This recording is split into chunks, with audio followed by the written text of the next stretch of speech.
Good morning. Facebook live में आप लोगों का स्वागत है।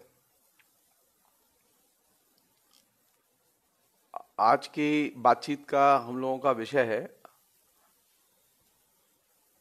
रामविलास शर्मा की जो अपनी आलोचना दृष्टि है और मौजूदा जो अपना साहित्यिक परिवेश है उसकी जो मुख्य चिंताएं या समस्याएं वो क्या हैं, उन्हें कैसे देखें। एक पहली चीज जो मुझे लगती है जिसे कि कायदे से हमें शेयर करना चाहिए वो यह है कि साहित्यकार की चिंताएं या साहित्य की चिंताएं या समस्याएं, वे सारी की सारी समस्याएं ऐसा नहीं कि वो सिर्फ साहित्यकार की समस्याएं हैं। साहित्य की समस्याएं या साहित्यकार की समस्याएं समाज की समस्याओं से अलग नहीं होती, या हम ये कहें कि पाठक की समस्याओं से अलग नहीं होती। जो लोग फेसबुक में हैं और लेखक नहीं हैं, उनकी वो समस्याएं हैं कि नहीं है?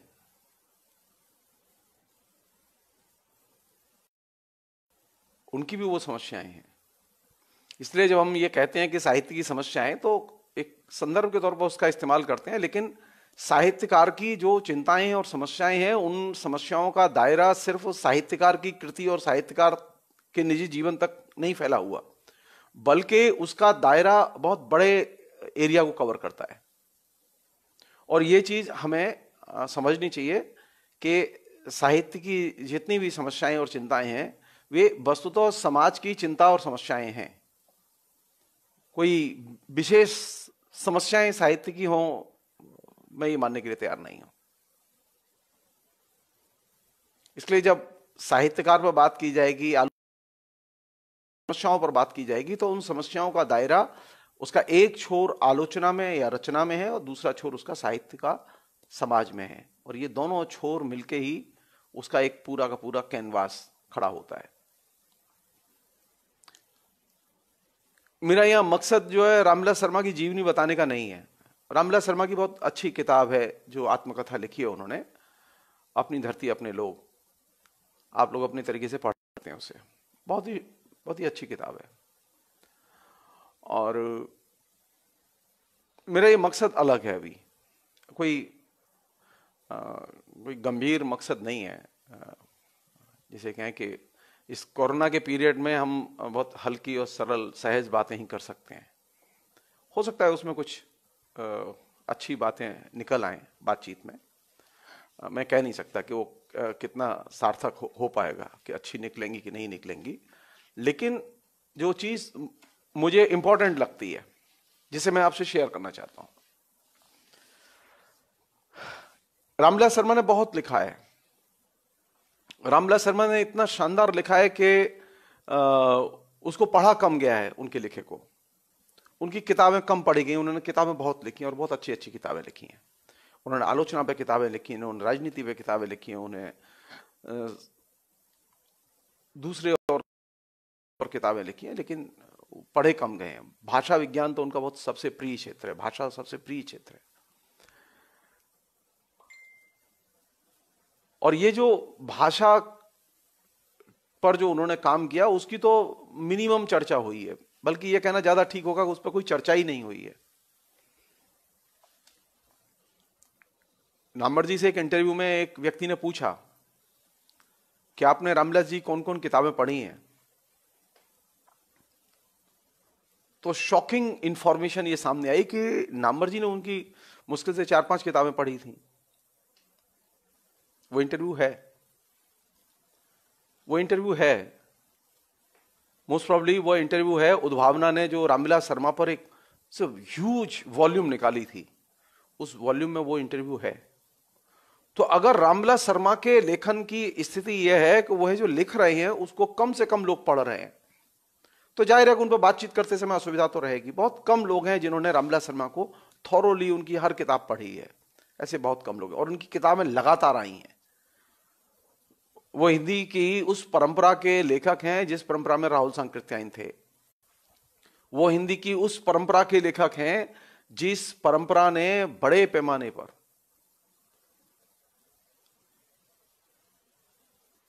महाव्यक्तित्व विकसित किए लेखन में।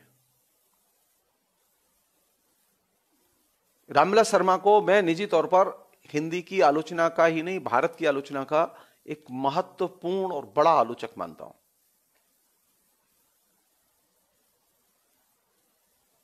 दिलचस्प है ये, और ये चीज नोट की जानी चाहिए। कोल्ड वॉर के पीरियड में जो भारतीय लेखक अमेरिकी विरोध के कारण अमेरिका ने ब्लैक लिस्ट किए, उनमें एकमात्र हिंदी का लेखक था, वो रामविलास शर्मा।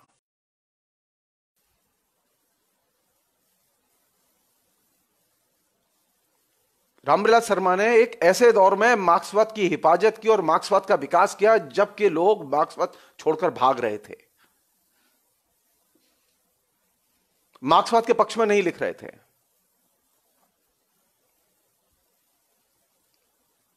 और ये स्थिति उनकी लंबे समय तक बनी रही। उन्होंने मार्क्सवाद को छोड़ा नहीं। कहीं वो मार्क्सवाद के साथ में एकदम अपना यांत्रिक संबंध बनाते हैं और कहीं मार्क्सवाद के दायरे को भी क्रॉस करते हैं, ऐसे भी एरिया हैं।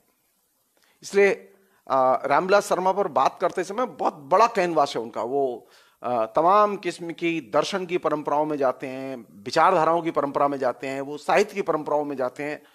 वे जितने अच्छे और उद्भट विद्वान हिंदी के थे, उतने ही अच्छे और उद्भट विद्वान अंग्रेजी साहित्य के थे। उनकी पृष्ठभूमि बेसिकली अंग्रेजी साहित्य की थी,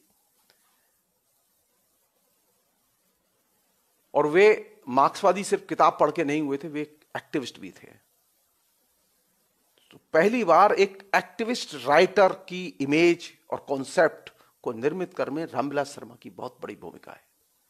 जिसे हम राइटर, एक्टिविस्ट राइटर कहते हैं, कमिटेड एक्टिविस्ट राइटर, ये प्रतिबद्ध लेखक और कार्यकर्ता, इसकी जो धारणा है, ये पहली बार अगर किसी व्यक्ति ने व्यवहार में निर्मित की तो उसका नाम है रामविलास शर्मा। तो रामविलास शर्मा के बारे में बहुत हल्के ढंग से नहीं लेना चाहिए। उन्होंने जो लिखा है बहुत महत्वपूर्ण लिखा है और उसको गंभीरता से लिया जाना चाहिए। मैं एक दो ऐसे पहलू उठाना चाहता हूं जो कि मैंने एक किताब उन पर लिखी है, और वो पुस्तक बाजार में भी है, आप लोग पढ़ सकते हैं अपने तरीके से। मैंने उस पुस्तक में जो लिखा है, मैं उसमें से कोई चीज यहां नहीं रखना, मेरी आदत नहीं है। जो किताबों में मैंने लिख दिया है मैं उसको कभी शेयर नहीं करता। कोई नई चीज आती है दिमाग में, तभी कल मेरे रात में दिमाग में जब ये चीज आई कि रामविलास शर्मा पे क्या नई चीज बात की जा सकती है, तो मैंने फेसबुक पर ये लिखा कि फेसबुक लाइव में रामविलास शर्मा बात करेंगे हम लोग। अभी जो साहित्य की सबसे बड़ी समस्या जानते हैं क्या है? हमारे जो साहित्यकार हैं, आलोचक हैं, लेखक हैं, उन सबकी सबसे बड़ी समस्या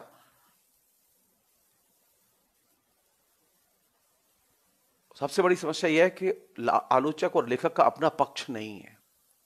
खास तौर पर सत्ता के विजाविज उसका अपना पक्ष क्या है, स्टैंड क्या है, यह आपको पता ही नहीं चलेगा। लिख बहुत लोग रहे हैं, अधिकतर हिंदी के लेखक और आलोचकों की यह सबसे बड़ी मुश्किल है कि वे सत्ता के विजाविज अपना पक्ष, स्टैंड अपना डिक्लेयर नहीं कर रहे और लिख नहीं रहे। यह मुश्किल नामवर जी के साथ थी, यह मुश्किल और बाकी लोगों के साथ भी है जो अभी आलोचना लिख रहे हैं। लिटरेरी क्रिटिसिज्म लिखते समय सत्ता के वरक्स आपका क्या दृष्टिकोण है, यह तो पता चलना चाहिए।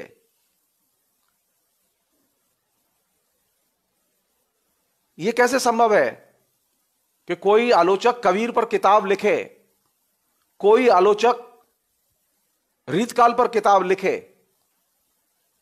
और उसका सत्ता के विजाविज पक्ष उसमें से गायब हो?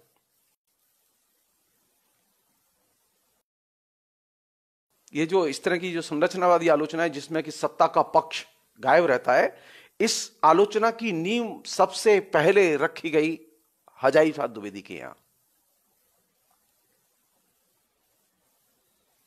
हजारी प्रसाद द्विवेदी ने जो आलोचना का जो मॉडल तैयार किया, उस मॉडल में एक इनबिल्ट प्रॉब्लम थी जिसका कालांतर में डॉक्टर नामवर सिंह ने और दूसरे लोगों ने अपने अपने तरीके से विकास किया।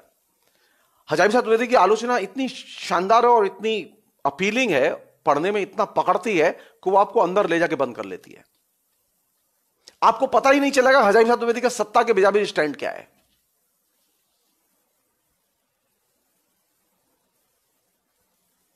तो अभी ये जो समस्या अभी बहुत ही बड़े स्केल पर दिखाई दे रही है, इस बड़े स्केल पर दिखाई देने वाली समस्या की जड़ें उस आलोचना में जिसे दूसरी परंपरा ने शुरू किया था।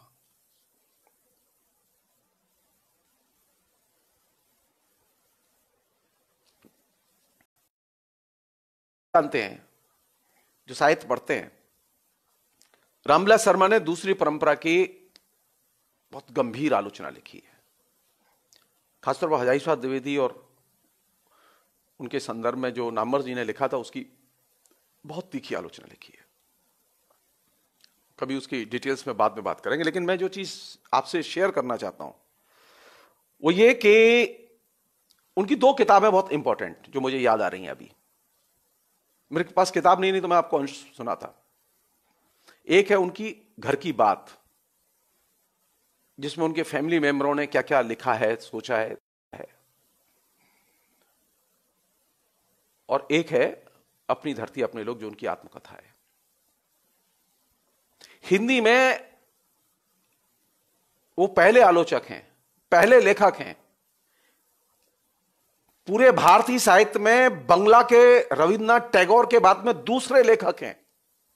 रविन्द्रनाथ टैगोर के यहां परिवार और परिवार के लोगों के बारे में चित्रण मिलता है, लेखन मिलता है। रविन्द्रनाथ का खुद लेखन मिलता है, रविन्द्रनाथ के परिवार के लोगों का रविन्द्रनाथ पर लेखन मिलता है। और ये फिनोमिना और कहीं नहीं मिलता। दूसरा जो बड़ा लेखक है वो है रामविलास शर्मा। रामविलास शर्मा के परिवार के लोग रामविलास शर्मा पर लिखते हैं, रामविलास शर्मा अपने परिवार के लोगों पर लिखते हैं। और ये उनकी एक फैमिली मैगजीन निकलती थी।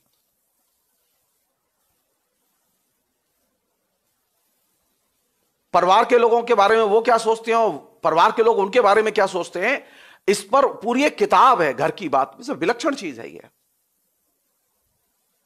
अभी आप देखिए,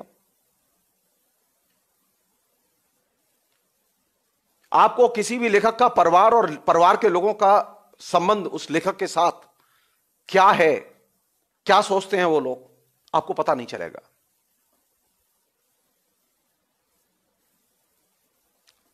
जीवन की पारदर्शिता हम जिसे कहते हैं ना, देती है रामविलास शर्मा में। और यह पारदर्शिता सिर्फ एक लेखक में थी, वो है रविन्द्रनाथ टैगोर। अगर मुझसे पूछें, हम हंस के कहते थे, अगर मुझसे पूछें तो रामविलास शर्मा दूसरी परंपरा जिसको के रविन्द्रनाथ टैगोर ने जन्म दिया, जिसके के वारिस होने का दावा डॉक्टर नामवर सिंह करते थे,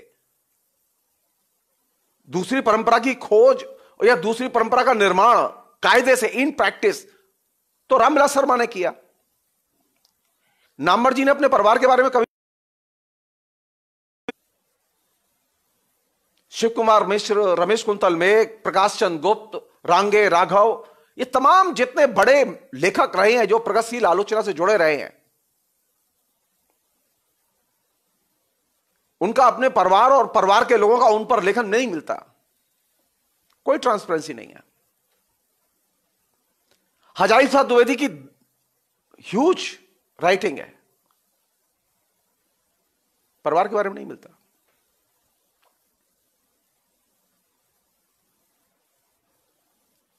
परिवार के बारे में लिखते समय आप एक चीज ध्यान लगिए, काशीनाथ सिंह अभी हैं, काशीनाथ सिंह ने नामवर जी पर खूब लिखा है और एक चीज कंटिन्यूअसली मेंटेन की है जिसे हम लोग कहते हैं फ्यूडल आउटलुक।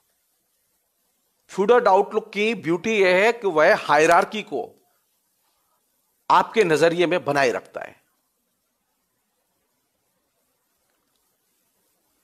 जब काशीनाथ सिंह भैया भैया करके लिखते हैं नामवर जी पर, तो वे इस हायरार्की को बनाए रखते हैं।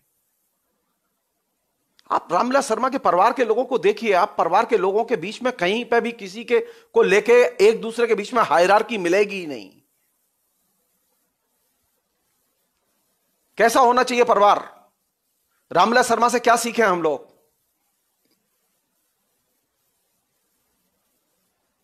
जिस दौर में परिवार का विघटन हो रहा था, जिस दौर में परिवार टूट रहे थे, रामविलास शर्मा ने जब घर की बात पुस्तक दी हमको, तो उसमें एक ही चीज थी, बहुत इंपॉर्टेंट चीज है वो, परिवार खुला है, सब एक दूसरे के बारे में लिख रहे हैं। वो इनकी घरेलू पत्रिका उसमें लिख रहे हैं, जिसका परिवार के मेंबरों के बीच में सर्कुलेशन होता था।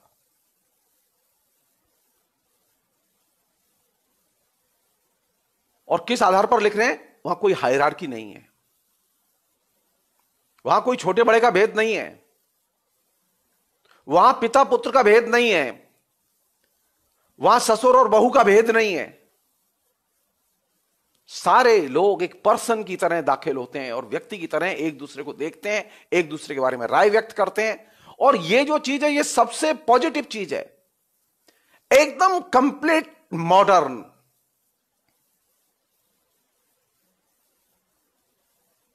हां, ये जो अभी हो रहा है ना, ये परिवार के बारे में जो अब लोग लिख रहे हैं, तमाम किस्म की आत्मकथाएं आ रही हैं। इन आत्मकथाओं में सबसे जानते हो मुसीबत कहां है? इन आत्मकथाओं में मुसीबत है कि सब लोग बड़े इंटीमेट अपने डिटेल्स और ब्यौरे लिख रहे हैं, परिवार के विघटन को लेके, पति पत्नी के संबंधों को लेके। रामविलास शर्मा के लेखन में ये जो परिवार के लोगों के बीच के अंदर के जो अपने निजी, एकदम नितांत निजी वैयक्तिक जो चीजें हैं, उनकी बातें नहीं है।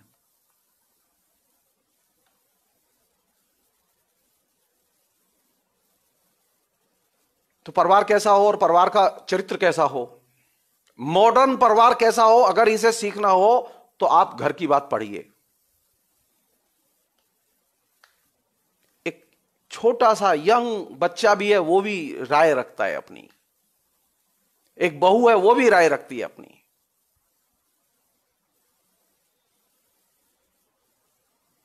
यानी परिवार के सदस्यों के बीच में एक दूसरे के प्रति राय है और वे राय को लिखकर व्यक्त करते हैं। और वहां भेद की कैटेगरी, छोटे बड़े की कैटेगरी नहीं है।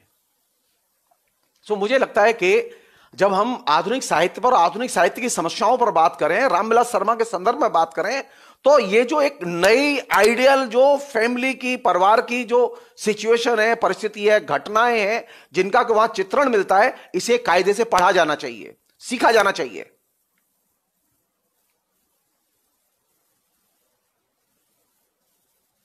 हम लोग बार बार कहते हैं ना कि आधुनिक परिवार कहां मिलेगा, क्या विकल्प है उसका?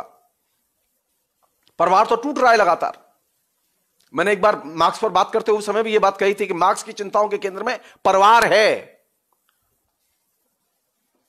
और हिंदुस्तान में एक ही व्यक्ति है आफ्टर रविन्द्रनाथ टैगोर, हिंदी में पहले और आखिरी, जो अपने परिवार के बारे में बहुत ही जीवंतता के साथ में और बहुत ही रेस्पेक्ट के साथ में, वो किसी भी परिवार के सदस्य के काम को कम नहीं करते और उसकी भूमिका को कम करके नहीं देखते और उसकी ऑटोनॉमी को एकदम स्वीकार करते हैं। सो आधुनिक परिवार कैसा हो, एक मार्क्सवादी व्यक्ति का परिवार कैसा हो सकता है, इसको जानने के लिए रामविलास शर्मा की घर की बात जरूर पढ़ी जानी चाहिए। ये तमाम जो लेखिकाएं और लेखक जो लिखते रहे परिवार के बारे में, ये परिवार हिंदुस्तान का आधुनिक परिवार नहीं है, ये बिखरा हुआ परिवार है।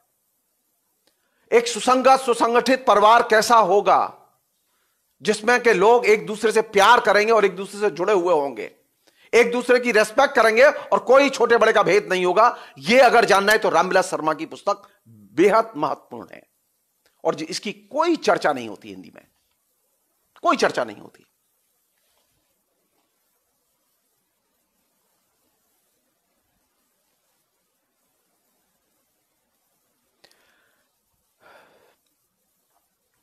जो परिवार है हमारा, जिसमें हम लोग रहते हैं, इसमें परिवार का मुखिया किसके लिए काम करता है? परिवार का मुखिया परिवार के लिए काम करता है। और परिवार के लोग किसके लिए काम करते हैं? वो अपने परिवार का जो मुखिया है उसके लिए काम करते हैं। लेकिन उनमें कोई भेद नहीं, उनमें एक गहरी आंतरिकता है। वो अपने परिवार के बड़े थे।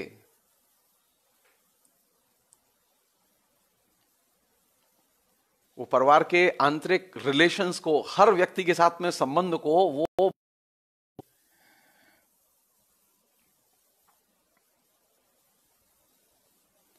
और वे परिवार के लोगों की क्या करते थे? परिवार का जो मुखिया होता है उसका क्या काम है? उसका काम है परिवार के लोगों की मदद करना।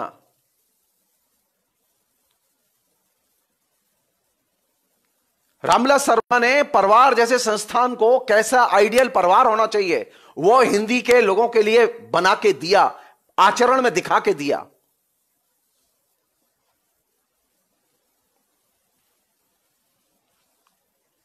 मार्क्सवाद की बात तो किसी और दिन करूंगा मैं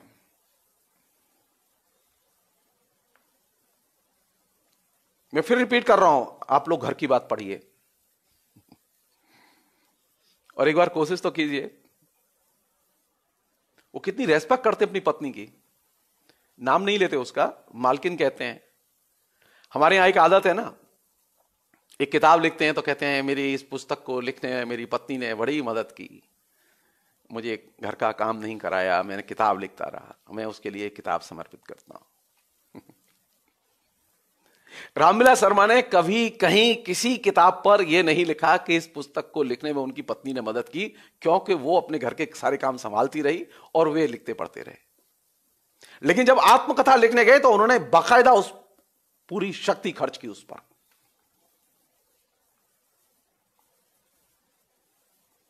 और ईमानदारी से लिखा कि मैं घर की सारी जिम्मेदारी, घर को बनाना है, कैसे करना है, कैसे चलना है, ये सब जिम्मेदारी वो उठाती थी।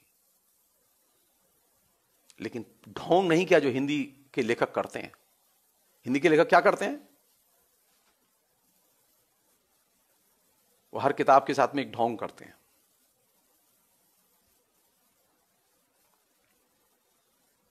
जो पहला जो मुझे बिंदु सबसे अच्छा लगता है रामविलास के, जिससे कि हम लोग सीख सकते हैं, वो ये परिवार की संरचना, और परिवार की संरचना में परिवार के लोगों की अपनी निजी स्वायत्तता, उसका सम्मान और उनके बीच में कोहेरेंट रिलेशन, और वहां कोई छोटे बड़े का भेद नहीं, कोई हायरार्की नहीं,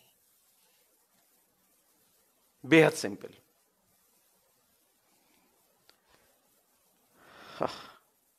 कैसे देखते हैं परिवार को? मैं आपको छोटा सा उदाहरण दे रहा हूं, क्या नजरिया है उनका। एक बहुत फेमस उपन्यास है सेवा सदन। सेवा सदन में एक स्त्री पात्र है सुमन, और उसको लेकर इतना लिखा गया है कि सारे लोगों ने इस बात पर ही जोड़ दिया कि सेवा सदन की प्रमुख समस्या जो है वो वेश्यावृत्ति की समस्या है।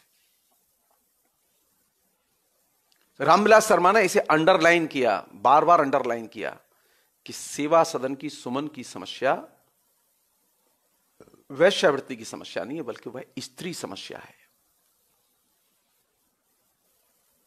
और ये जो दृष्टि है, ये दृष्टि ही तो रामविलास शर्मा को एक बड़ा आलोचक बनाती है, जो कि बड़े बड़े आलोचकों को पकड़ में नहीं आ रही वो चीज।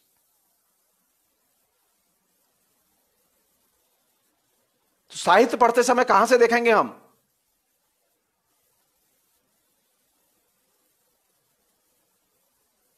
आलोचना कहां से शुरू होगी? हम जब इतिहास लिखेंगे तो कहां से लिखेंगे?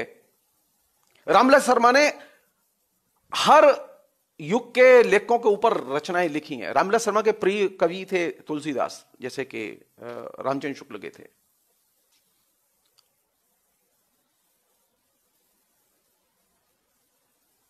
तुलसीदास पर जो उन्होंने निबंध लिखे ना, वो अनपैरेलल निबंध हैं, वैसा लिख नहीं पाया कोई।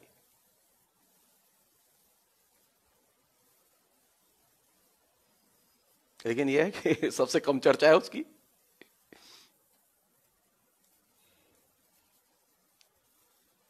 हम जब किसी की जीवनी लिखें, हम जब अपनी आत्मकथा लिखें, तो उसमें कितना आत्म हो और कितना समाज हो, यह सीखना हो तो सिर्फ रामविलास शर्मा से सीखना चाहिए। हम लोग जो आत्मकथा लिखने हैं तो उसमें आत्म इतना होता है, मैं इतना होता है कि एक स्टेज के बाद में बोरियत होने लगती है और नफरत होने लगती है उस मैं से।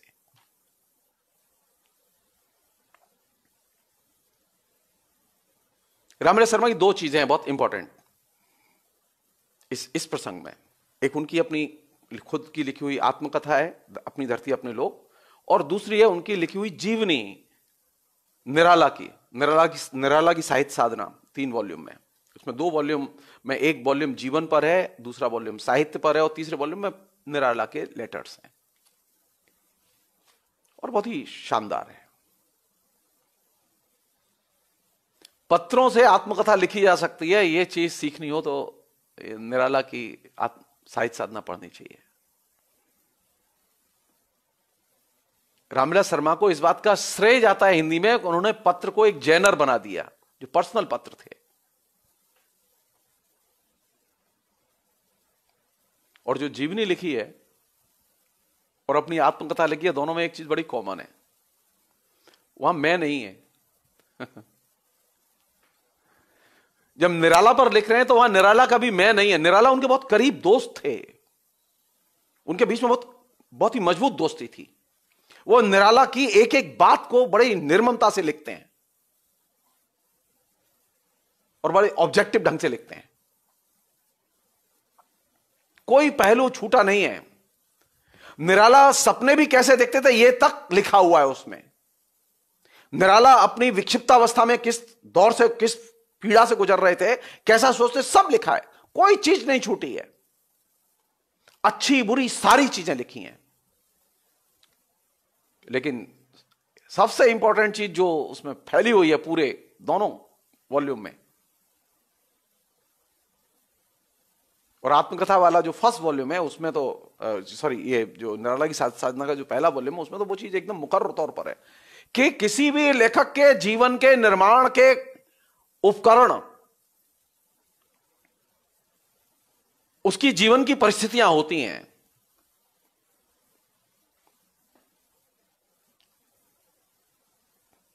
चाहे आत्मकथा लिखें या जीवनी लिखें,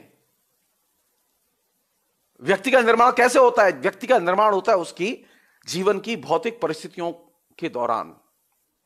तो आत्मकथा उनके यहां एक प्रोसेस के तौर पर आती है, एक प्रक्रिया के तौर पर आती है। वहां सिर्फ परिस्थितियां हैं और समाज है, और समाज के बीच में वह एक लेखक है। और लेखक कम महत्वपूर्ण है, समाज ज्यादा महत्वपूर्ण है। अभी उल्टा हो गया है। अभी जब आत्मकथा लिख रहे हैं लोग, तो अभी उनका व्यक्ति लेखक जो है ना बहुत बड़ा हो गया और समाज बहुत छोटा हो गया। अभी जितनी आत्मकथाएं लिखी गई हैं उससे आपको समाज को समझने में मदद नहीं मिलेगी। खासतौर पर पिछले 70 साल में जो लोग पैदा हुए, जो लेखक बने, जिनकी आत्मकथाएं आई हैं, ऐसी दर्जनों दलित लेखक हैं, ऐसी दर्जनों लेखिकाएं हैं, और भी लोग हैं।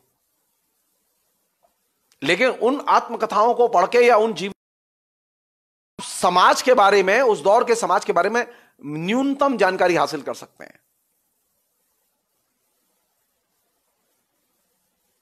लेकिन रामविलास शर्मा ने जब ये 2 चीजें लिखी, तो आपको अगर पूरा समाज जानना है, निराला का पूरा देश जानना है, तो निराला की आत्मकथा का पहला खंड पढ़ दीजिए, आपको पर्याप्त जानकारी मिल जाएगी कि हिंदुस्तान कैसा था, हिंदुस्तान का मिडिल क्लास कैसा था, हिंदी भाषी क्षेत्र कैसे थे, किसानों का जीवन कैसा था, और उसमें निराला कैसे थे। और अभी पर्सनल डिटेल्स और ब्यौरों में लेखक इस तरह से खोया हुआ है कि वो पर्सनल के अलावा दूसरी चीजें देख ही नहीं पा रहा। अपने बारे में भी लिखते समय उनकी नजर दूसरे पर थी। मैं एक छोटी सी घटना का जिक्र कर रहा हूं आपसे, उसे आप अंदाजा लगाइए थोड़ा सा। अपनी धरती अपने लोग में उसके पहले ही खंड में शुरू में उन्होंने मेरा भी जिक्र किया है, थोड़ी सी मेरी बहुत ही स्वीट ढंग से आलोचना करते हुए। हुआ क्या कि रामविलास जी से मेरा भी परिचय था और मैं उनसे मिलता भी था, जाता आता भी था उनके पास। तो मैं जब मुझे नौकरी लगी कलकत्ता, तो मैं उनसे मिलने गया और कहने गया कि मैं दिल्ली छोड़ रहा हूं, जा रहा हूं मैं। तो उन्होंने मुझसे कहा कि बड़ा अच्छा हुआ है तुम्हारी नौकरी लग गई, एक काम करो तुम, अब तुम अखबारों में लिखना बंद कर दो। मैं अखबारों में बहुत लिखता था क्योंकि बेरोजगारी में एकमात्र सहारा वही था आमदनी का मेरे पास में। बोले कि अब अखबारों में मत लिखना तुम, तो मैंने कहा ठीक है। बोले अखबारों मत लिखना, और एक चीज और ध्यान रखो, कलकत्ता जा रहे हो ना, वो शब्द मैं कभी भूला नहीं हूं, और उसने मेरी कलकत्ते में रहते हुए मेरी पूरी रक्षा की। दो ही लोगों की चीज मैं भूला नहीं हूं कभी, एक नागार्जुन ने जो कहा था और एक रामविलास जी ने जो कहा था। तो रामविलास जी ने जो कहा था, उन्होंने कहा देखो जा रहे हो ना तुम, कलकत्ता बहुत अच्छा शहर है, पढ़ने लिखने के लिए ऐसे बहुत अच्छी जगह है, लेकिन ध्यान रखना वहां के साहित्यकार सटूरिय साहित्यकार हैं। अच्छा, इस नाम से उन्होंने कभी लेख लिखा होगा मुझे मालूम नहीं, बोले कि दूर रहना। अब वो काफी था मेरे लिए। मैं कलकत्ता गया, मैं 30 साल रहा, लेकिन कलकत्ता में रहते हुए मैं यूनिवर्सिटी जाता था, पढ़ाता था, घर आता था, लिखता था ऐसे ही। और जब तक वो थे, मैं बीच में कभी दिल्ली जाता था तो उनसे मिलता भी था। तो एक बार हुआ ये कि दिल्ली में एक सेमिनार थी, और दिल्ली विश्वविद्यालय के साउथ कैंपस में वो सेमिनार थी। आया था तो मुझे जो अपने दोस्त थे लेखक, उनसे मिलना था। तो मैंने सोचा कि बजाय इसके कि मैं उनके घर जाऊं किसी के, अब सब लोग तो वहां साउथ कैंपस में मिल जाएंगे, जितने भी प्रगतिशील लोग थे। तो वही हुआ, वहां सारे लोग थे, हिंदी के जितने भी दिल्ली में जो दिग्गज लेखक हैं वो सब थे। तो मैं गया, मैंने उन्हें हेलो की, प्रणाम किया, सब किया। तो उन्होंने कहा कि तुम क्या यहाँ बोलोगे, आए हो तो बोलोगे क्या? मैंने कहा नहीं बोलूंगा नहीं, मैं सिर्फ सुनने आया हूं, मैं और मिलने आया हूं लोगों से। तो उन्होंने कहा नहीं बोलोगे तो बोलो तुम आके। मैं कहा नहीं, क्योंकि वो जिस विषय बोलना चाहते थे और जिस विषय को उन्होंने बड़े मेहनत से डेवलप किया था, मेरी निजी राय उससे भिन्न थी। तो मैं उनका सम्मान करता था, तो मैं उनके सामने ये फजीयत नहीं करना चाहता था कि मैं उनकी आलोचना करूं। तो हुआ ये कि सेमिनार में उनका वक्तव्य सुनने के बाद में हम लोग निकल आए और लंच हुआ, लंच पैकेट मिला हम लोगों को। तो वहीं साउथ कैंपस में, दिल्ली यूनिवर्सिटी के साउथ कैंपस में हम लोग बैठ के, एक ग्रुप में बैठ के खाना वाना खा रहे थे अपने अपने। तो उसमें 6-7 लेखक बैठे हुए थे। अब उसमें बातचीत शुरू हुई। अच्छा, उसी में उन्होंने एक बात कही थी, तो वो मैंने जैसे रेडिकुल करते हुए बात कही कि मैंने कहा नामवर जी ने हिंदी प्रदेशों के लिए, हिंदी जातीयता के लिए मैनिफेस्टो जारी कर दिया है, अब खाली ये है उसका एक राष्ट्रपति और एक प्रधानमंत्री चुनने की जरूरत है, बाकी तो वो कैबिनेट बना ही लेंगे।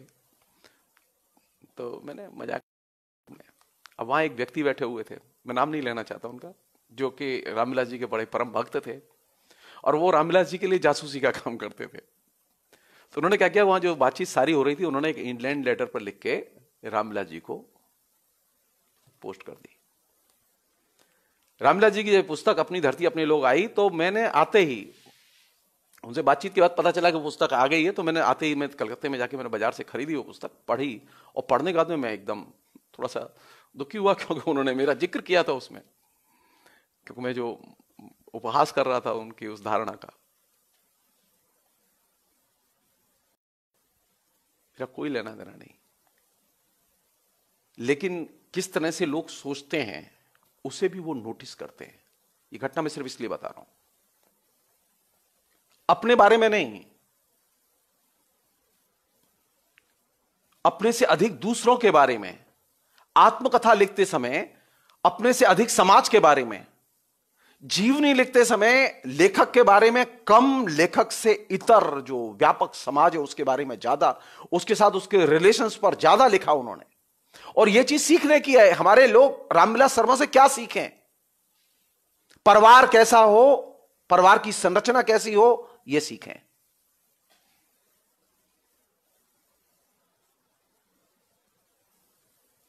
परिवार के लोगों में कैसा कम्युनिकेशन हो, यह सीखें।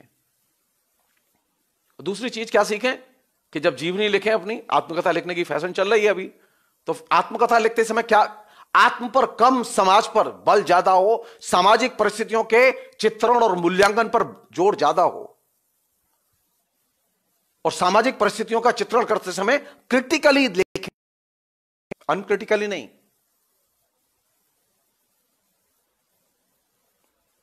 तीसरी चीज जो मुझे लगती है कि जिसे शेयर करना चाहिए आपसे,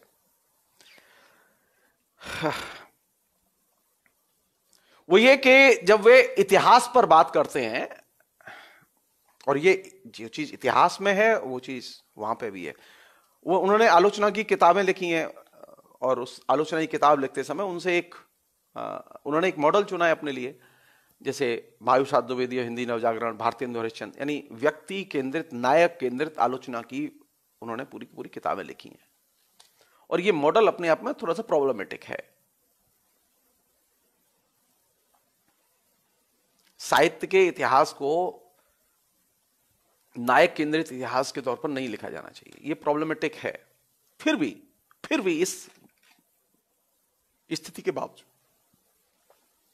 जो इंपॉर्टेंट चीज है वो कौन सी है?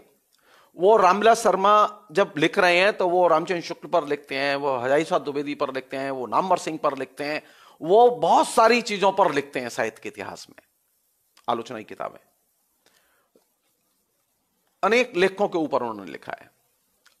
भारतेंदु पर तो उनकी आधे दर्जन से अधिक किताबें हैं।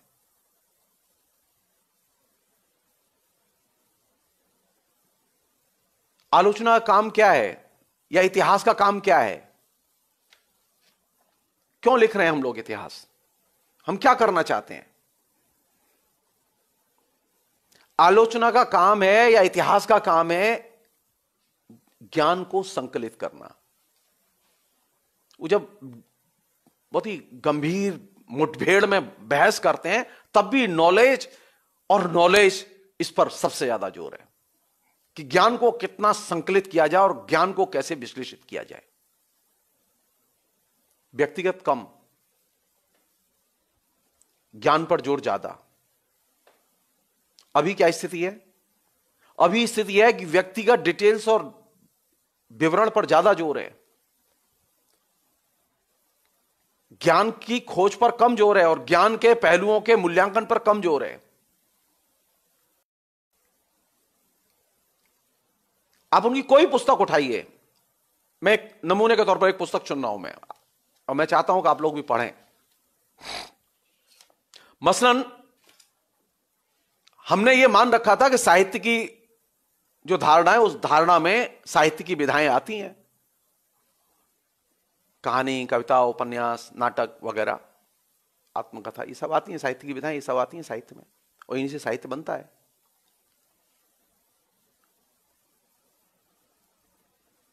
और ये चीज लंबे समय तक साहित्य में रही। स्वयं रामविलास शर्मा भी ये चीज मानते रहे। अचानक होता यह है कि उनकी एक पुस्तक आती है, महायुषाद द्विवेदी और हिंदी नवजागरण।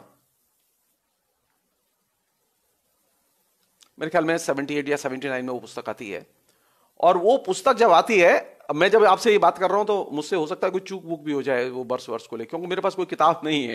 ये मैं सिर्फ अपने आधार पर बोल रहा हूं मैं आपसे।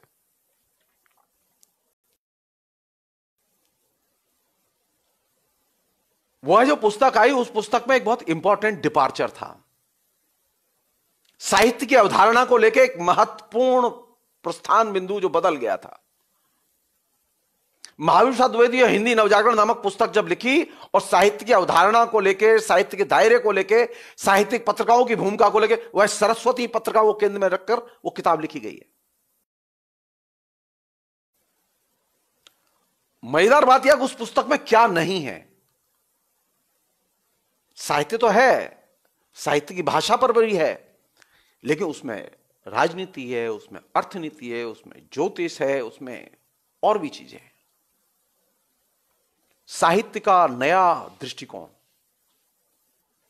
साहित्य का नया दायरा कल तक यह था कि साहित्यिक विधाओं तक फैला हुआ है, लेकिन हिंदी नवजागरण नामक पुस्तक आने के बाद में पहली बार यह हुआ कि साहित्य के दायरे में राजनीति, अर्थनीति, साइंस, ये तमाम चीजें आई।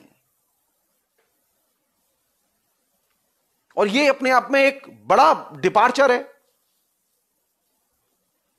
हमने कभी इन चीजों को साहित्य के दायरे में रखा ही नहीं।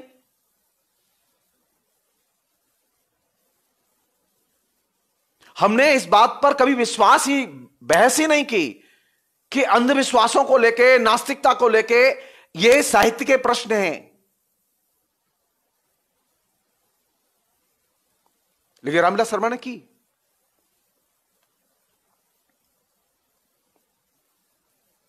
रामविलास शर्मा का यह सबसे बड़ा कंट्रीब्यूशन है, उन्होंने साहित्य के दायरे को और बड़ा बना दिया।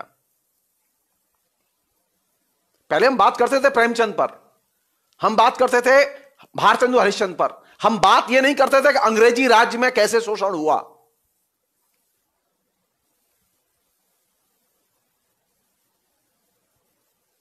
अब साहित्य पर बात की जाए तो कहां से की जाए? अंग्रेजी राज में कैसे शोषण हुआ, अर्थव्यवस्था की क्या स्थिति थी। यानी अब अर्थनीति के सवाल, अर्थव्यवस्था के सवाल, साहित्य के सवाल।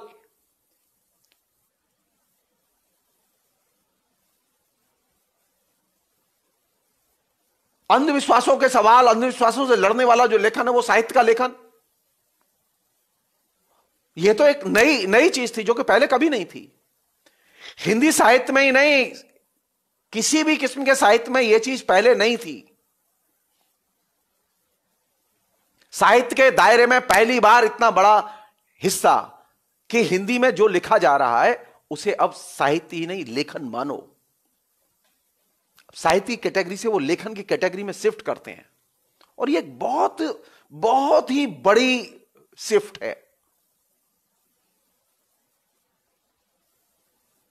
इसका असर पड़ा है बहुत। वो पुस्तक 78 79 में आई, इसका असर बहुत गहरा पड़ा। और किस पे असर पड़ा? उन पर असर पड़ा जो दूसरी परंपरा की खोज कर रहे थे। मेरा इशारा नामवर सिंह की तरफ है। जिस समय आपातकाल था, नामवर सिंह आलोचना पत्रिका के संपादक हुआ करते थे। आलोचना पत्रिका ने आपातकाल के दौरान एक अक्षर आपातकाल के खिलाफ नहीं छापा। वही नामवर सिंह जब आलोचना पत्रिका का दोबारा प्रकाशन शुरू किया तो उन्होंने सबसे महत्वपूर्ण अंक निकाला, फासिज्म विरोधी अंक। सोचिए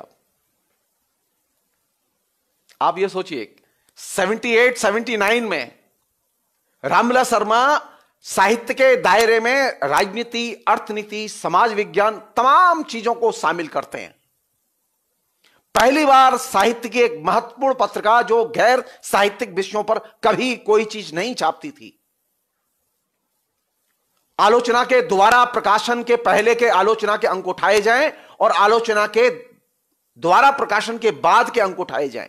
आपको जमीन आसमान का अंतर विषयों में मिलेगा। और उसकी शुरुआत कहां से हुई? फासिज्म विरोधी अंक, मोटा अंक, बहुत शानदार अंक,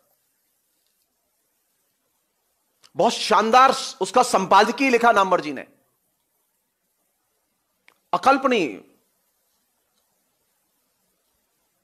जो चीज आपातकाल में नामवर सिंह को समझ में नहीं आई वो चीज बाद में समझ में आई। इसे कहते हैं रामविलास शर्मा का इंपैक्ट।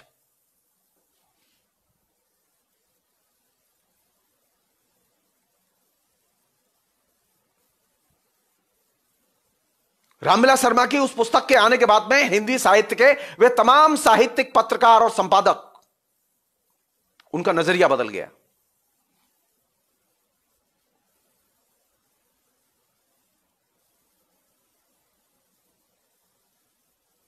मैं आपातकाल की भूमिका को लेकर मैं नामवर सिंह की आलोचना नहीं करना चाहता यहां। मैं सिर्फ बताना चाहता हूं कि रामविलास शर्मा की जो पुस्तक आई, उस पुस्तक ने पूरा पैराडाइम बदल दिया। अब 78 79 में जब ये पुस्तक आ रही है, दिक्कत यह है कि स्वयं उन्हें भी ये चीज समझ में नहीं आ रही है कि वो क्या कर रहे हैं। लेकिन इसने साहित्य के दायरे को एक बड़ा दायरा साहित्य का बनाया। मतलब इस सेंस में बड़ा दायरा बनाया कि कल तक यह था कि जैसे कोई साहित्यिक पत्रिका में निबंध लिखता है तो उसे हम साहित्य का अंग मानते थे, लेकिन अब कोई एक बाजारू पत्रिका में अगर निबंध लिखेगा तो क्या आप उसे, या बाजारू अखबार में आप निबंध लिखेगा तो क्या उसे साहित्य का अंग मानेंगे? रामविलास शर्मा ने इस मामले में एक नई पहल की, एक नए ढंग से उसको, जो पुरानी जो धारणा थी उस धारणा को ब्रेक किया और जो सोशियोलॉजी के लोग मानते हैं उस चीज को व्यवहार में उन्होंने लाए वो लोग कि अब जो अखबार में लिखा जा रहा है, जो पॉपुलर पत्रिका में लिखा जा रहा है, वह भी साहित्य है और महत्वपूर्ण साहित्य है। और इस लिहाज से वह किताब बहुत महत्वपूर्ण है। लोगों ने उपहास किया है, उसकी बहुत तीखी आलोचना की अपने अपने तरीके से।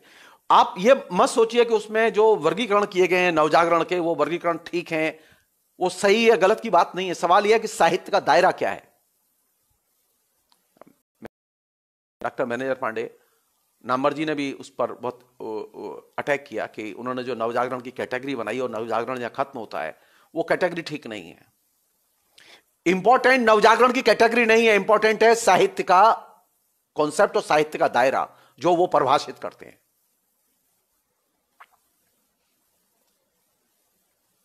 तो आज साहित्य कौन सा है? फेसबुक में जो लिखते हैं लोग कविता कहानी,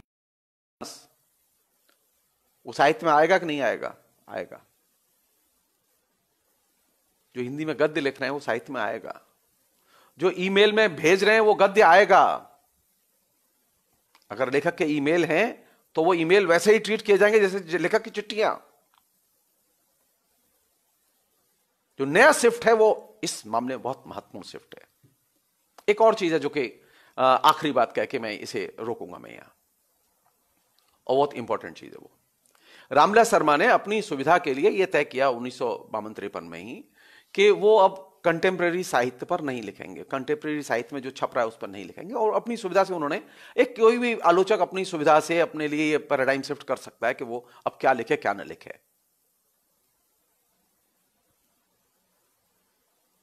तो उन्होंने कंटेम्प्रेरी लेखकों को पढ़ना और उन पर लिखना बंद कर दिया।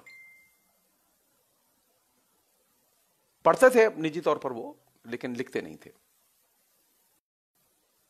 और ये चीज क्यों की उन्होंने? क्योंकि वे पहले आलोचक थे जो इस चीज को उन्होंने पहचाना कि हिंदी में जो चीज डेवलप हो रही है, ये जो नए लेखक को पढ़ के लिखने की जो प्रवृत्ति डेवलप हो रही है, वो एक तरह से पीआर वर्क है, वो आलोचना नहीं है।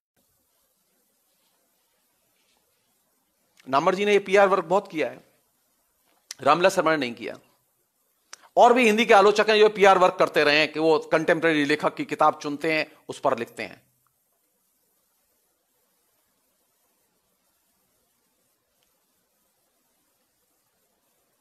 कंटेम्प्रेरी लेखक ने जो लिखा है वो तो आप जानते हैं, लेकिन कंटेम्प्रेरी पॉलिटिक्स में जो लिखा है उस पर आपका स्टैंड क्या है? रामविलास शर्मा ने कंटेम्प्रेरी पॉलिटिक्स को चुना और कंटेम्प्रेरी पॉलिटिक्स के जो थियोरिटिशियन थे, सिद्धांतकार थे, जो आइडियोलॉग थे, उनको चुना। और मुझे लगता है कि यह बहुत महत्वपूर्ण चीज थी और सबसे मूल्यवान चीज है हिंदी की। हिंदी के आलोचकों ने सामयिक साहित्य पर तो लिखा और सामयिक साहित्यकार पर लिखा, लेकिन क्या उन्होंने अंबेडकर पर लिखा? क्या उन्होंने गांधी पर लिखा? क्या उन्होंने लोहिया पर लिखा? ये तीनों जो बड़े लोग थे, ये रामविलास शर्मा इन्हें जानते भी थे, इनके युग के थे।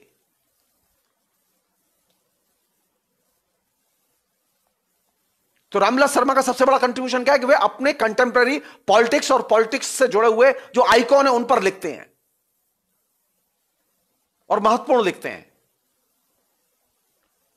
असाधारण लिखा है उन्होंने। गांधी, अंबेडकर और लोहिया पर जो उनकी पुस्तक है, अनपैरेलल पुस्तक है वो।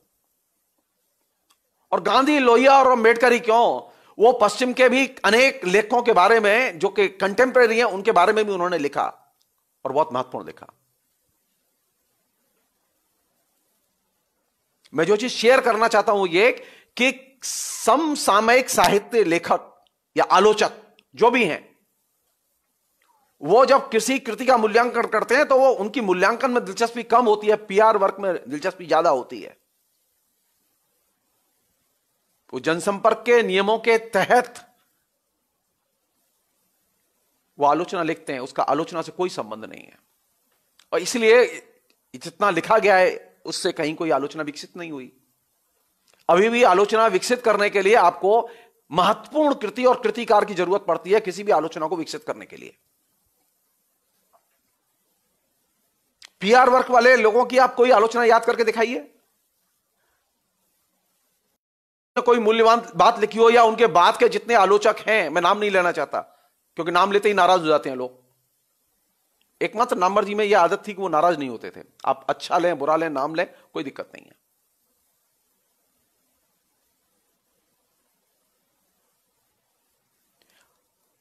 रामविलास शर्मा की ब्यूटी यह है कि रामविलास शर्मा ने अपनी कंटेम्प्रेरी राजनीति और उनके सिद्धांतकारों के ऊपर लिखा और महत्वपूर्ण लिखा,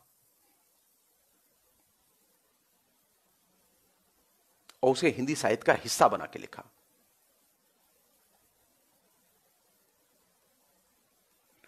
वो गांधी पर लिखते हैं तो गांधी के साहित्य संबंधी दृष्टिकोण को भी शामिल करते हैं उसमें।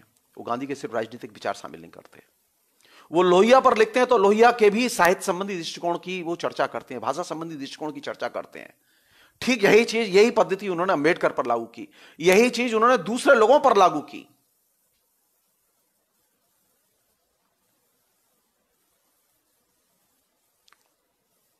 कहां पेच फंसा हुआ है? कौन सी चीज है जो सीखे हम आलोचक से?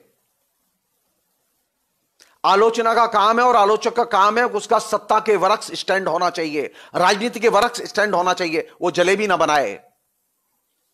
अभी जो नई आलोचना विकसित हुई है जिसमें कि अभी बड़े नामधारी लोग घूम रहे हैं, इन सारे नामधारी लोगों की मुश्किल जानते हैं क्या है? सारे नामधारी लोगों की मुश्किल यह है कि उनका सत्ता के वरक्स कोई स्टैंड नहीं है।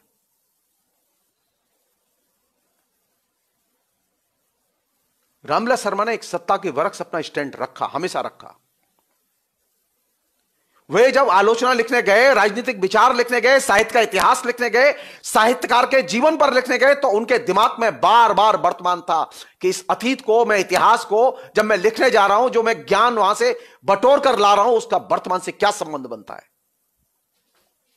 वर्तमान में कौन सी चीजें रिलेवेंट है।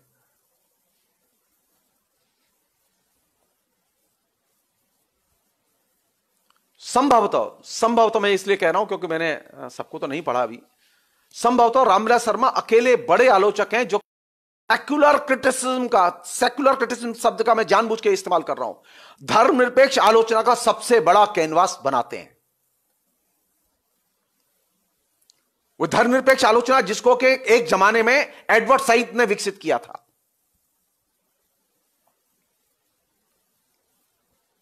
एडवर्ड सईद के बारे में ये फेमस था कि एडवर्ड सईद से, उसकी ज्ञान और उसकी प्रोफेसरशिप से दहशत होती थी, लोगों को डरते थे लोग उसके ज्ञान से। और हमारे यहां हिंदी में एक ही व्यक्ति था जिससे लोग डरते थे, वो है रामविलास शर्मा। टेरर क्रिटिक, जिस दहशत हो जिसे पढ़ के सामने हो तो आपकी हिम्मत ना पड़े। और रामविलास शर्मा इतने सरल, सहृदय, सहज, कल्पना के बाहर है किसी के। कोई भी घर जाए वो कभी नहीं कहते थे कि तुम अब बैठना चाहे बैठे, वो बात करेंगे, बहुत सम्मान के साथ बात करेंगे, बहुत प्यार से बात करेंगे, बहुत केयर के साथ बात करेंगे। और एक और चीज, और आखिरी चीज, बहुत मजेदार चीज, रामविलास शर्मा अपनी रोटी खुद बना के खाते थे। कुछ न सीखें हिंदी के लेखक, आलोचक, तो कम से कम एक बात तो सीख लें, अपने हाथ से अपनी रोटी बना के खाया करें। रामविलास शर्मा के लिए बहुत बड़ा ट्रिब्यूट होगा ये हमारा। कुछ ना माना तो एक तो चीज मान ली हमने, वो आत्मनिर्भर तो थे ही, लेखन में थे और दूसरी चीजों में थे, लेकिन वो अपने काम, घर के काम भी खुद करते थे, और उसमें सबसे महत्वपूर्ण काम था अपने लिए रोटी बना के खाना। वो बार बार कहते थे मुझसे, और कई जगह ये बात आई भी, बोले कि जब इतिहास पढ़ो, समाज को पढ़ो, तो सिर्फ ये पता करो कि लोग अपने लिए रोटी कैसे पैदा करते हैं और अपने लिए रोटी बनाते हैं कि नहीं बनाते। सामाजिक संबंधों का इतिहास पढ़ो, साहित्य का इतिहास पढ़ो, पता करो कि लोग गेहूं कैसे पैदा करते हैं। उनकी जिस पुस्तक की बड़ी तीखी उपहास परक आलोचना लिखी गई और लिखवाई गई, मार्क्सवाद और पिछड़े हुए समाज। हमारे एक मित्र हैं जो मेरे क्लासमेट थे, वीर भारत तलवार, उन्होंने एक जमाने में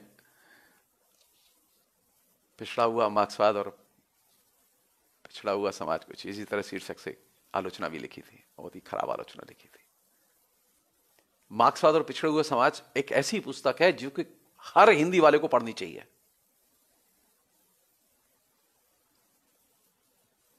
बहुत शानदार पुस्तक है।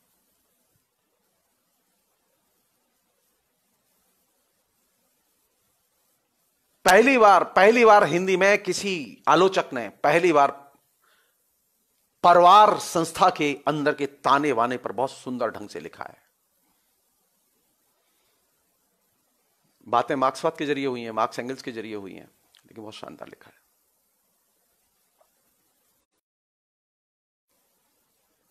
पढ़ने को बहुत कुछ है मार्क्स एंगल्स का, लेकिन रामविलास शर्मा का उससे भी ज्यादा महत्वपूर्ण है, बहुत महत्वपूर्ण है। और इन सारी चीजों से महत्वपूर्ण उनका भाषा संबंधी लेखन और भाषा विज्ञान पर किया गया काम।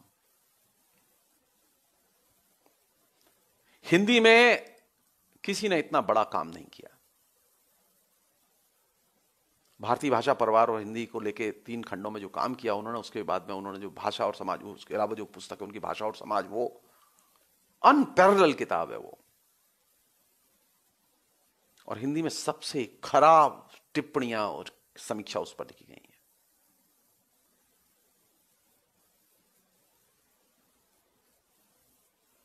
हम लोगों ने क्या किया? हम लोगों ने क्या किया कि रामविलास शर्मा को ठीक से पढ़ने की कला भी विकसित नहीं की। रामविलास शर्मा पर लिखना जितना आसान लगता है लोगों को, लोगों ने लिखा भी है बहुत आसानी से, उतना आसान नहीं है। रामविलास शर्मा अकेले ऐसे लेखक हैं जो कि सांप्रदायिकता पर कंसिस्टेंटली लिखा है जिन्होंने। रामविलास शर्मा अकेले ऐसे बड़े आलोचक हैं जिन्होंने साम्राज्यवाद के खिलाफ में जमकर लिखा है। साम्राज्यवादी शोषण के रूप क्या हो सकते हैं, इस पर जमकर लिखा है। रामविलास शर्मा अकेला ऐसा बड़ा लेखक है जिसने कि पूरे मानव समाज के विकास के इतिहास को साइंटिफिकली लिखा है। हिंदी में किसी ने नहीं लिखा ऐसा। इवन राहुल संकृत्याय ने मानव समाज एक जमाने में लिखी थी, लेकिन उससे भी बेहतर पुस्तक मानव सभ्यता का इतिहास जो रामविलास जी ने लिखी, उससे भी बेहतर पुस्तक है।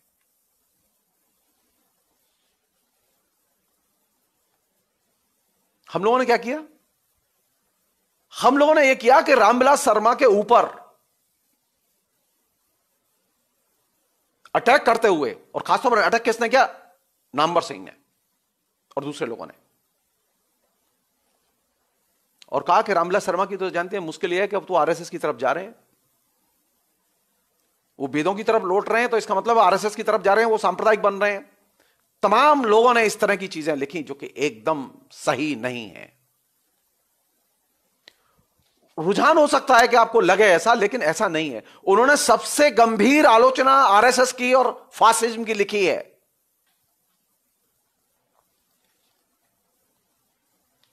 इतनी गंभीर और सीरियस आलोचना नामवर जी ने भी नहीं लिखी और दूसरे लोगों ने भी नहीं लिखी जो कि रामविलास शर्मा की आलोचना लिखते हैं।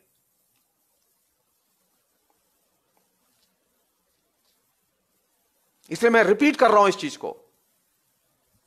रामविलास शर्मा पर बात करते समय हमें एक चीज ध्यान रखनी चाहिए कि रामविलास शर्मा का पूरा व्यक्तित्व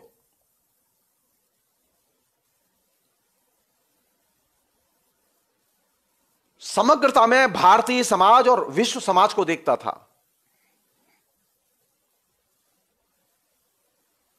कोई चीज छूट नहीं रही है उनसे। अगर कोई अभी नहीं लिख पाए तो वो आगे लिखेंगे, बाद में लिखेंगे।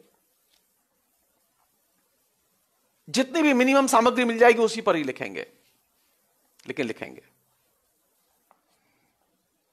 आलोचना बस्ती कैसे है? बोलने से नहीं, लिखने से। भाषा बस्ती कैसे है? बोलने से नहीं, लिखने से। रामविलास शर्मा ने लिखकर हर चीज को डॉक्यूमेंट कन्वर्ट किया, दस्तावेज बनाया, और वो हमारी विरासत है, वो हमारी ताकत है। रामचंद्र शुक्ल की जितनी गंभीर आलोचना उन्होंने विकसित की, वो आलोचना तो दूसरे लोग विकसित ही नहीं कर पाए।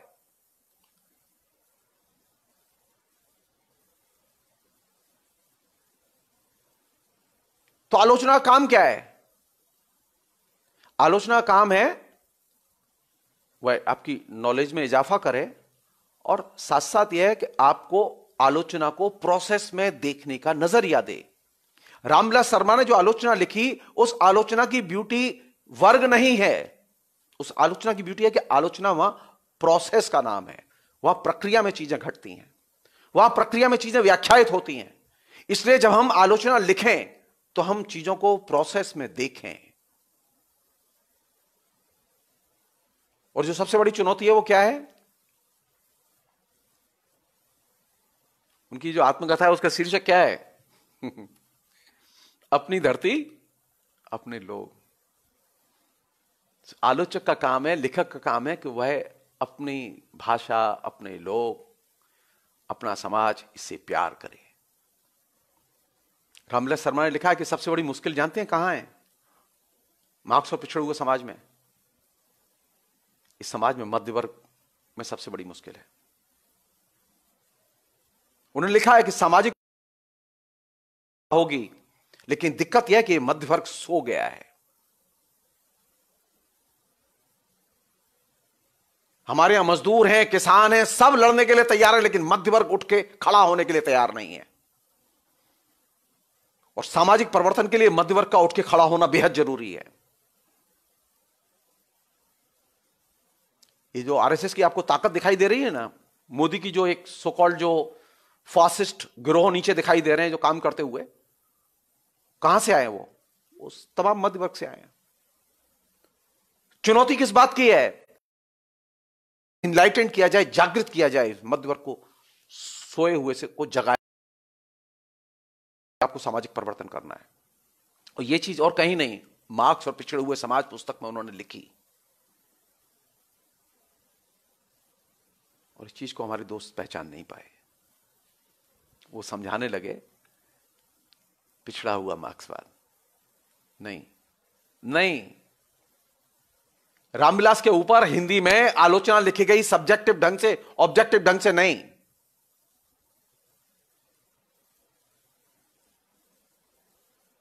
रामविलास शर्मा ने अपनी आलोचना को कभी भी सब्जेक्टिव नहीं होने दिया।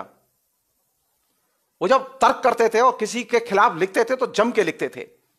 अगर उन्होंने तय कर लिया है कि मुक्तिबोध अस्तित्ववादी हैं तो अस्तित्ववादी हैं, लेकिन वो व्यक्तिगत अटैक नहीं करते थे मुक्तिबोध पर।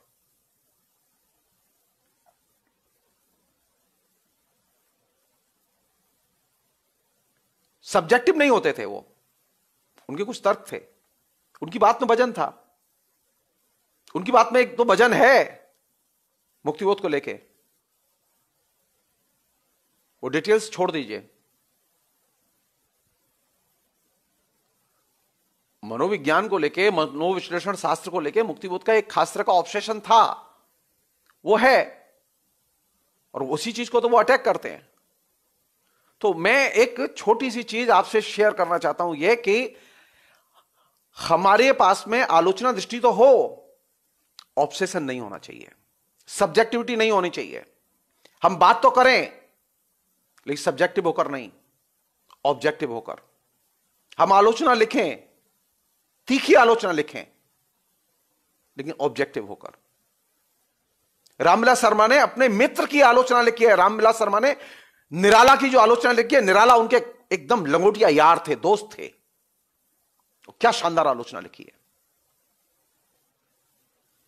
रामविलास शर्मा के गहरे मित्र थे केदारनाथ अग्रवाल, अद्भुत आलोचना लिखी है उन्होंने उसकी।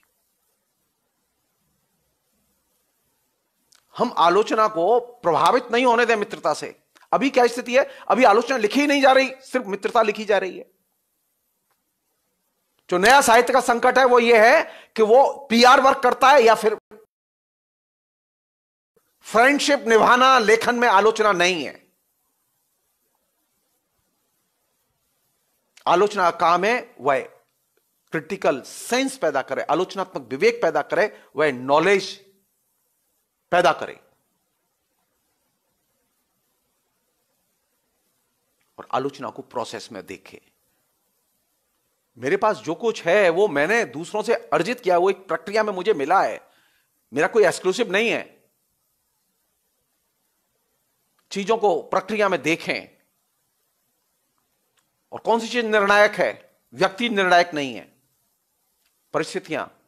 और जब लिखने गए, छोटी छोटी परिस्थितियां व्यक्तित्व के निर्माण में महत्वपूर्ण भूमिका अदा करती हैं। जब निराला की साहित्य साधना लिखी या अपनी जीवनी लिखी तो उसमें छोटी छोटी घटनाओं, छोटे छोटे डिटेल्स वे प्रमुखता से सामने उभर कर आते हैं। व्यक्तित्व के निर्माण में बड़ी चीजें और बड़े विचारों से भी ज्यादा महत्वपूर्ण होती हैं छोटी चीजें, छोटी घटनाएं जो व्यक्तित्व का निर्माण करती हैं। सवाल यह कि हम उनको कितना गहराई से जाके देख पाते हैं। रामविलास शर्मा ये काम बड़े तरीके से करते हैं और बहुत ही शानदार ढंग से करते हैं, और उनको पढ़ के लगता है कि हम लोग तो अभी उसके पासंग में भी नहीं पहुंच पा रहे हैं, हम कोशिश नहीं कर पा रहे हैं। हमारे यहां ऐसे लोग हैं, गरीबी का जो है ना महिमा मंडन करने वाली आलोचना है, और आलोचक हैं वो जो गर्वीली गरीबी का आलोचक नामवर सिंह।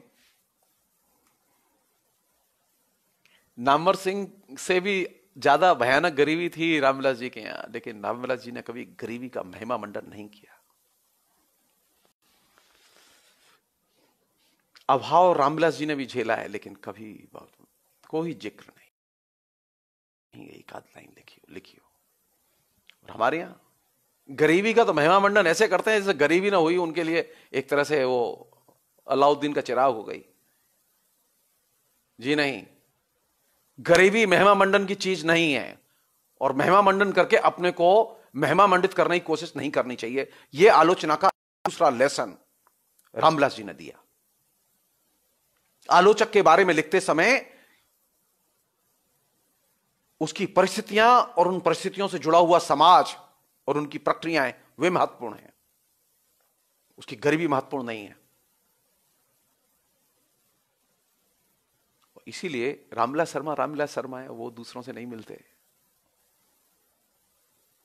रामविलास शर्मा स्ट्रेट लिखते हैं, उनकी पोजीशन है, हर चीज पर पोजीशन है उनकी, वो छुपाते नहीं है। तो मुझे तो यही चीज अच्छी लगती है, ट्रांसपेरेंसी। लेखन में कौन सी चीज इंपॉर्टेंट है उनके यहां? एक चीज है जो कि मैं ये कह के खत्म कर रहा हूं। ये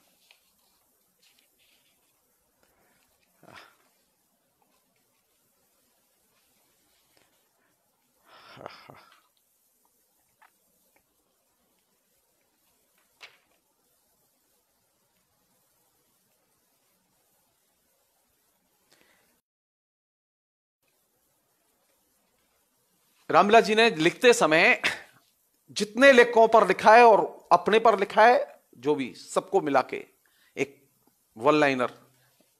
मैं आज सुबह सुधा जी से बात कर रहा था, क्योंकि सुधा जी एक्सपर्ट है रामविलास शर्मा की, वो बहुत अच्छा जानती है। और मेरे पास तो कोई किताब नहीं, तो मैंने उससे कहा कि मैं आज मुझे फेसबुक लाइव में बोलना है, कुछ थोड़ा सा टिप्स दो मुझे भी। तो वो हंस के कह रही थी कि तुम्हें क्या टिप्स देनी है, तुमसे तो पढ़ा है मैंने। सुधा ने मेरे अंडर में पीएचडी की थी रामविलास शर्मा पे, और रामविलास शर्मा पीएचडी करने के बाद में वो पीएचडी ले जाके उन्होंने रामविलास जी को दिखाई। रामविलास जी ने पीएचडी पढ़ी, देखी, बेइंतहा खुश हुए। सुधा की उम्र कोई ज्यादा नहीं थी उस समय, तो सुधा ने कहा कि मैं आपका एक इंटरव्यू लूंगी। बोले हाँ जरूर लो। तो पहले जब तय कर लिया था तो वो बिल्कुल तैयार होकर बैठे हुए थे, बढ़िया से कपड़ा वपड़ा पहन के सुंदर से सच के बैठे हुए थे। तो बाकायदा अपना टेप रिकॉर्ड लाए। इसके पास कैसेट नहीं था, तो फिर बाद में इसने अपने साथ एक लड़की गई थी इसके साथ, तो उसको भेज के बाजार से कैसेट मंगाए दो। तो रामविलास जी ने बाकायदा इसने 2 घंटे तक उनसे बात की, और जो सबसे इंपॉर्टेंट चीज थी, सरलता। एक यंग लड़की जिसकी 24 साल 25 साल की उम्र है, वो उनसे मिलने आई है, उसे वो एकदम गैर पांडित्यपूर्ण तरीके से बहुत ही सिंपल ढंग से बात कर रहे हैं, बस सहज ढंग से बात कर रहे हैं, उसे कोई झिझक ना हो अंदर से। तो उस समय एक स्त्री सुधा ने उनसे पूछा कि आप क्या इनके साथ रहते हैं? उनके बेटे की बहू थी। तो रामविलास जी ने बड़े सुंदर जवाब दिया। रामविलास जी ने कहा नहीं, इनके साथ नहीं रहता, वो सॉरी मैं इनके साथ नहीं, मैं इनके साथ रहता हूं, ये मेरे साथ नहीं रहती। उसने सुधा ने पूछा था क्या ये आपके साथ रहती हैं, तो उसने कहा नहीं नहीं मैं इनके साथ रहता हूं। एटीट्यूड देखिए आप, वो बेटे की बहू है, ये गार्जियन है। तो सुधा ने जो बात मुझसे कही वो मुझे ज्यादा मूल्यवान लगी, मैं उसी के नाम से कोट करना चाहता हूं ये, क्योंकि वो स्पेशलाइजेशन है। रामविलास शर्मा उसका गेम है, मतलब बहुत साफ बात है। ये बात दूसरी है कि मैं गाइड रहा हूं उसका, लेकिन वो उसका गेम है। उसने बहुत शानदार किताब लिखी आलोचना की उस पर, जो उसकी थीसिस थी। तो रामविलास शर्मा की किताबों के, और खासतौर पर जो व्यक्ति केंद्रित आत्मकथा इन सब केंद्र में जो किताब है, उसमें जो क्रक्स लाइन है वो क्या है, वो ये कि वो किसी भी व्यक्ति पर लिखते समय उसकी प्रतिभा और ईमानदारी, इन दो चीजों को सबसे मूल्यवान मानते हो। इसके आधार पर वो पूरी किताब लिखी है उन्होंने। मुझे ये बात सुधा की सही लगी, और ये जाहिर है कि जब मैं आपसे शेयर कर रहा हूं तो उसी के खाते में रहनी चाहिए कि उसी की चीज है ये। मेरे दिमाग में ये नहीं आई थी कभी। तो लेखक को बात करते समय कौन सी चीज जरूरी है? लेखक की प्रतिभा और उसकी ईमानदारी, उसकी जाति नहीं, उसका धर्म नहीं, और जो फालतू चीजें वो नहीं। और ये जो प्रतिभा और ईमानदारी है, ये उनको नवजागरण की परंपरा से मिली थी। तो हम लोगों को बात करते समय किस चीज पर ध्यान देना चाहिए? ईमानदारी पर, प्रतिभा पर। रामविलास जी पर फिलहाल इतना ही। बहुत बहुत शुक्रिया, थैंक यू।